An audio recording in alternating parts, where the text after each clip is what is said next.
Hello everyone and welcome back to Professor Layton and the Curious Village. Last time we, I believe, it's been a while, but I believe we, Ramon was found and we get to continue our investigation. First, let's read the two mysteries that we unlocked last time that I forgot to read. Walking the streets of St. Mystere at night, a thunderous rumbling occasionally fills the air. The noise is rumoured to come from the tower, but no one seems to know the origin of the sound. Villagers claim that the noise has increased in frequency as of late. And Ramon's memory. When Layton and Luke finally tracked down Ramon, they were shocked to see him being kidnapped by an old man. Shortly thereafter, Ramon returned to the mansion, with no memory of ever being abducted or stuffed into a sack. What's happened to Ramon's memory? Mighty. And journal. Still got these. To our shock, we stumbled across the very kidnapper we were investigating just as he nabbed Ramon and dashed off. We tried to report our findings to the inspector forthwith. Ah, jeez. But just as we were about to reveal our findings, to our bewilderment, Ramon returned home. Just what is going on here? And finally, today marks our second day in St. Mystere. I was secretly hoping I could start the day off properly with a little tea, but no such luck. We've been summoned to Reinhold Manor and must hurry over to meet the inspector before he loses his patience. Alrighty. Okay. Let's get going then. I believe there's a coin here, and we talk to Deke. Hey Professor. Looking busy as usual, I see. Oh, I've got this puzzle I just can't work out on my own here. Can you lend me your thinking cap? If I remember correctly, this is the... yeah. Alrighty. Below are 6 linked rings. They may look like a tangled mess, but there is only one ring that if cut away, would leave the remaining 5 rings connected end to end in a long chain. Which one must you cut in order to make the chain? Choose one answer from below. It is D. That should do it. My voice is feeling a little better now. I've left it for a couple Every hours. puzzle has an answer. I've drank a lot of water since then, so I should be able to. Should be good for like 2 more episodes of this. Anyway, good job. If you examine the connections for each ring, the answer is surprisingly easy, isn't it? So that's how you do it. Yeah, I can finally rest at night. This thing was annoying me for days. Let me tell you something odd, and by odd I really mean terrifying. Thing is that I've actually seen that old man with the big sack coming out of the tower up north. I bet you anything anything you like that he's the one behind all these disappearances. Wonder what he does up there. Wait, no, I don't even want to think about it. It's just too scary. Pile of books go to Luke because he has a bookcase.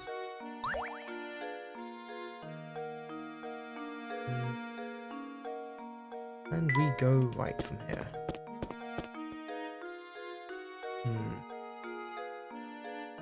I think over here. There we go. Okay.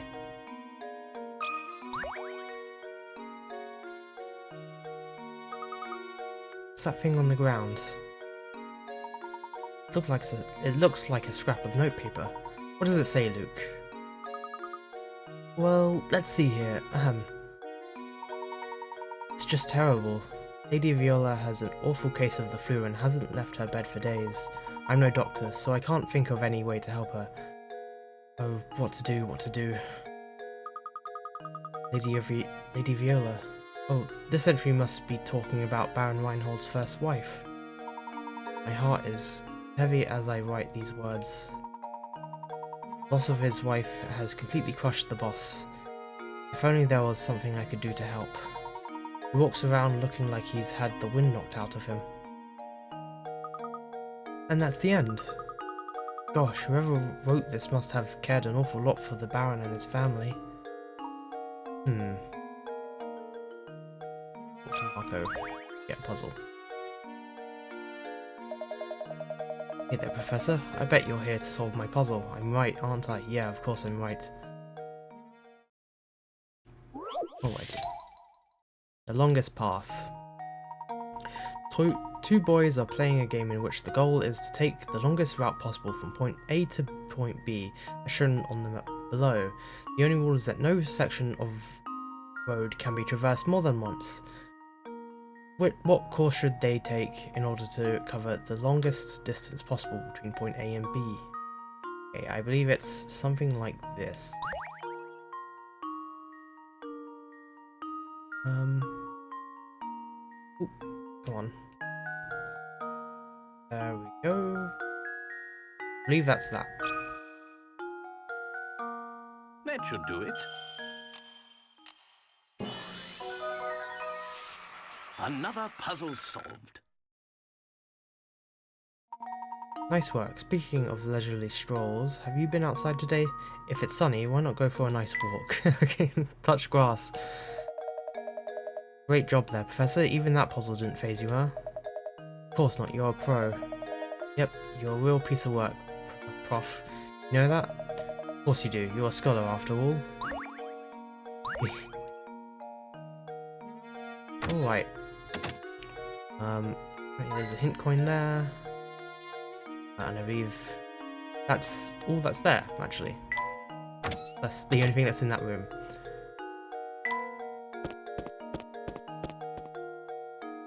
Hint coin. Go up.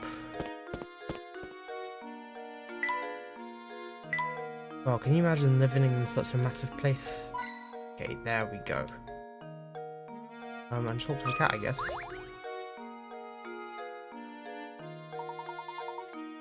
Well, if it isn't Claudia out and about.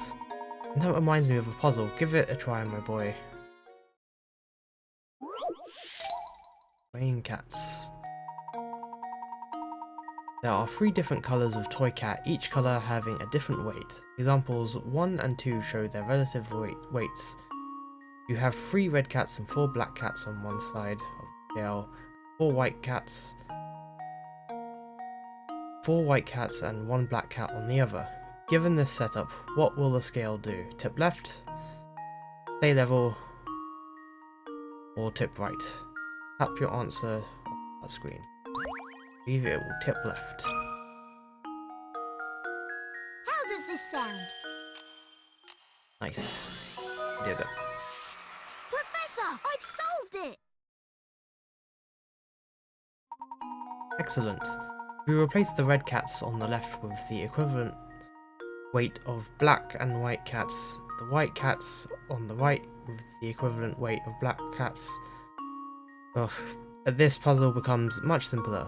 Once you make the replacement, you'll have 6 black cats on the right, 6 black cats, plus a white one on the left. Thus the scale must tip to the left. Once you realise how you need to look at things, it's not a terribly difficult problem now, is it?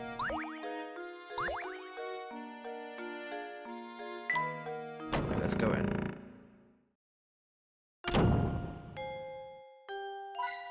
Going on the stairs. Go.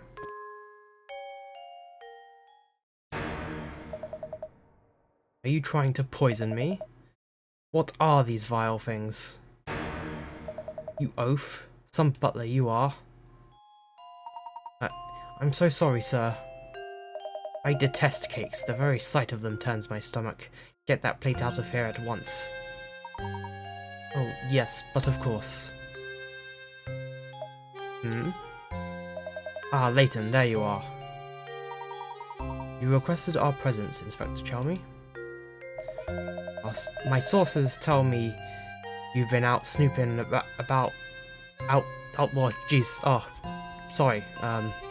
my sources tell me you've been out snooping about and interfering in my case. Just what are you up to? It certainly wasn't my intention to interfere in your case. However, a few things don't make sense.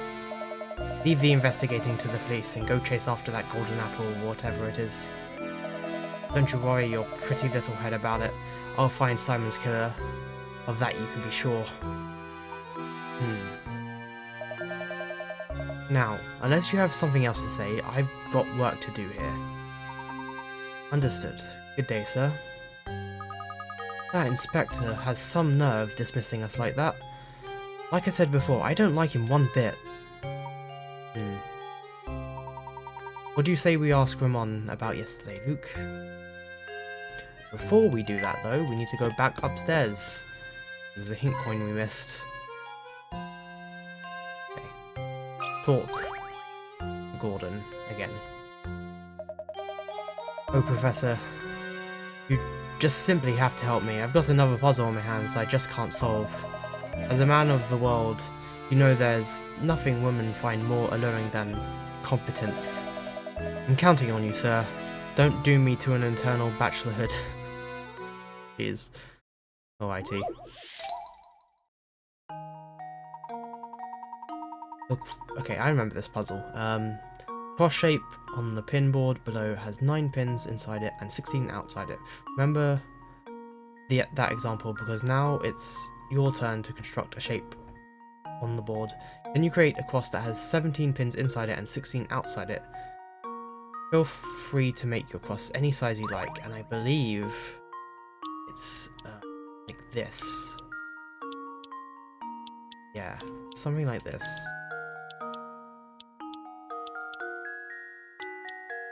My friend struggled with this one a lot as well, but it is just that, I think. That should do it. There we go. Every puzzle has an answer. That's right. The puzzle is easy once you work out that the cross needs to be placed diagonally on the board. Sometimes the only thing you really need to solve the puzzle is a little creative thinking. Thanks, old boy. With this puzzle solved, I feel I'm one step closer to the altar. That goes to Layton. The clock goes to Layton.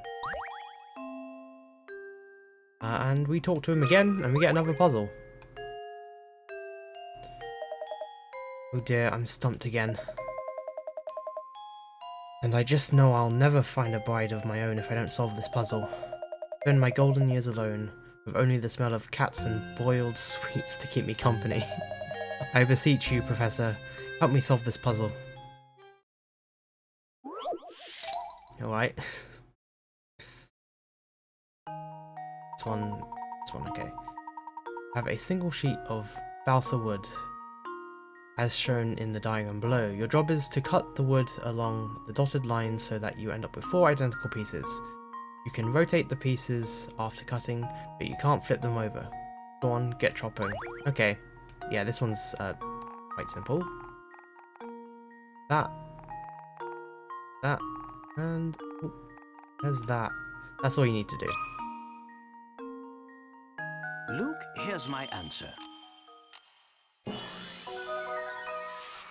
Critical thinking is the key to success. Right. That's right, once you got the shape of the pieces, it wasn't so difficult. But it wasn't all that easy to find them within the wood, was it? Maybe. Oh, happy day. With that puzzle out of the way, I'm confident that no one will be able to resist me. I'll be bidding my loneliness goodbye before I know it. This goes to Layton, I believe. Awesome. And I believe Dr. Chalmers for another puzzle. Mr. Layton, you have some skill at solving puzzles, yes? I have a puzzle here that even I was momentarily troubled by. Let's see how you fare against it. Tricky inheritance. A man made a rather unusual stipulation in his will regarding which of his 3 sons would inherit his estate. To the one who can work out the area of this triangular section of my estate, I bestow the entire inheritance. Now the man has passed away and his sons are at a loss. Finding the area of his perfectly square estate is easy, but no one can find the area of the triangle. Can you find the answer? Okay. I believe... Oh, by the way, this puzzle has an American version as well. Okay. Anyway, I believe it's 150. There we go. That should do it. Critical thinking is the key to success.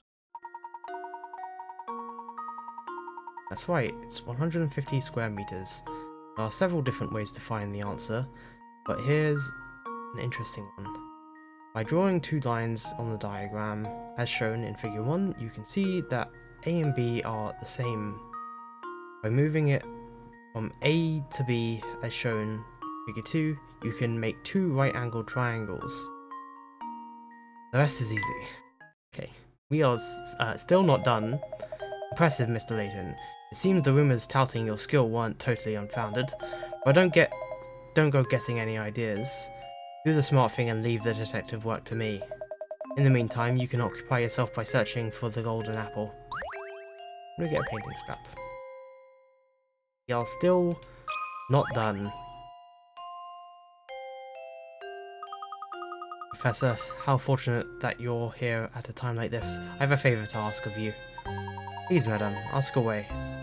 I'm happy to come to your aid in any way I can. Thank you, Professor. Could you solve this puzzle for me? Though I'm not feeling up to the challenge, it won't solve itself.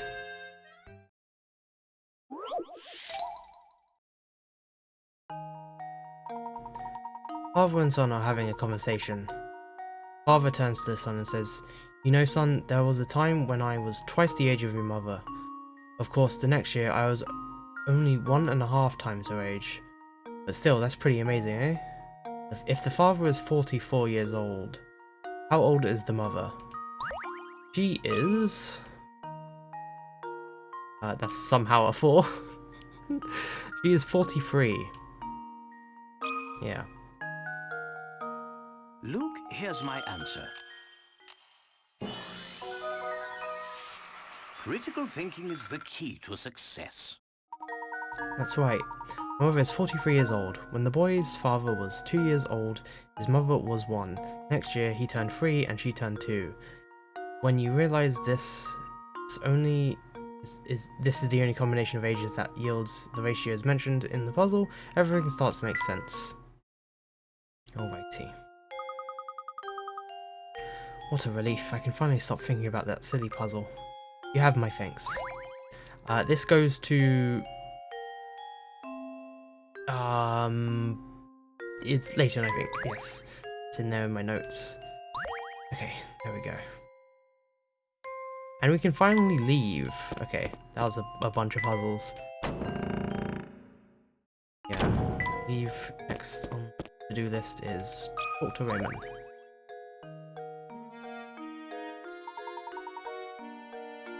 Good day, Raymond. How are you feeling today? Fit as a fiddle. Now, Professor, perhaps even as vivacious as a violin. Oh, hoo, hoo, hoo. That awful fatigue from last week seems like it never happened. As you can see, I'm bursting with energy, and my skin is as soft as a baby's. I feel like a teenager again. Is that so? That's good to hear. He doesn't seem to remember what happened yesterday, does he? He has no idea what happened.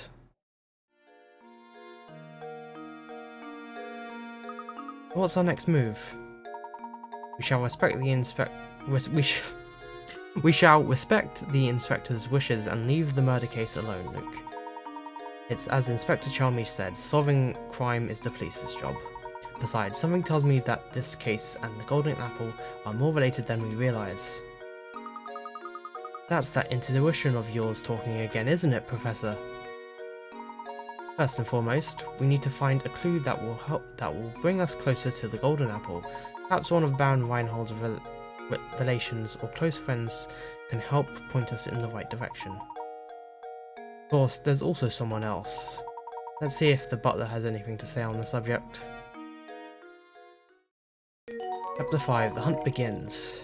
It's finally time to start the search for the Golden Apple.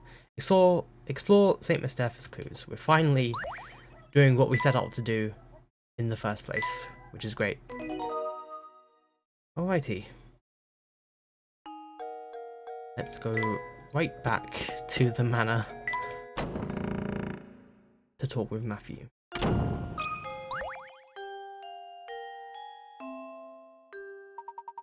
Back so soon, Professor? Matthew, I was wondering if you knew anything that could point us in the direction of the Golden Apple. Anything you know would be a great help. For example, did the Baron say anything before he passed away? I'm sorry to disappoint you, Professor, but the Master never said anything of the sort to me. I'd very much like to help you in your search, but my duties here prevent me from leaving the grounds. If only Ingrid was around to provide some assistance. I beg your pardon, sir. Ingrid? It's been years since you left, but Ingrid used to work as a servant in the mansion. She was Flora's nurse, and she often helped me with my work. Matthew! Yes, my lady, I'll be right there.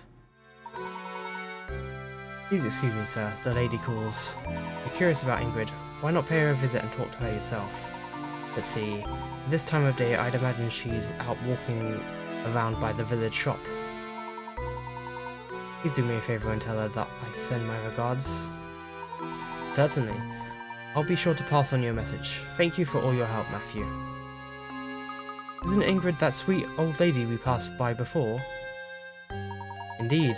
We also saw her in that picture of young Flora. Come, Luke. Let's go and find the old girl. Off we go then. Village shop is just outside the manor, right? We'll be there in no time. And back we go. Again. Yeah. Looking back and forths in this area. But we're fine. Oh goodness me, if it isn't Mr. Layabout, was it? The name's Layton, madame. That's right, Mr. Layton. What can I do for you, sir? Earlier we were talking with the butler at Reinhold Manor, and he mentioned you used to work there. We'd very much like to hear anything you might know about the Baron. Evans, you want to hear about the Baron? I'm afraid the only stories I have are from when I worked at the manor, and that was ages ago. That would be ideal, madam. Would you mind telling us? Alright, well, I suppose I could tell you a bit about the Baron and his former wife. The way Master Reinhold and his wife would carry on, they almost seemed to be like children. You'd never seen a man so in love as Master Reinhold was. When she passed away, Flora was all the Baron had to remember her by, so he raised that little girl with all the love a child could want. The things he'd bring home for her, the toys from all over the world, and teddy bears as big as yourself. He was in high spirits in those days. He really wanted to give her all the affection in the world. But where has Flora gone? Your guess is as good as mine, sir. I have no clue where that girl went. She left the mansion well after I stopped working for the Reinholds. Some say Lady Dahlia put Flora on the street to keep the family riches to herself, but that's nonsense. After all, the Baron cared about Flora so much, I can't imagine that he'd allow something like that.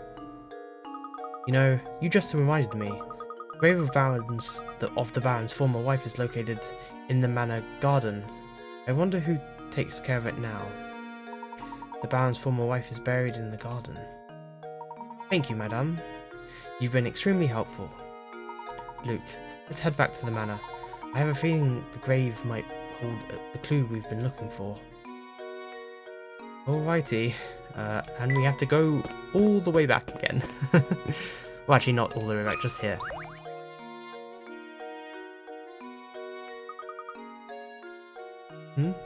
Oh look, it's Matthew. Good day, Professor. Were you able to track down Ingrid? Yes, we did. In fact, we were just speaking with her. I mean no disrespect, but she said the grave of the Baron's former wife lies on these grounds. Do you have any knowledge of this?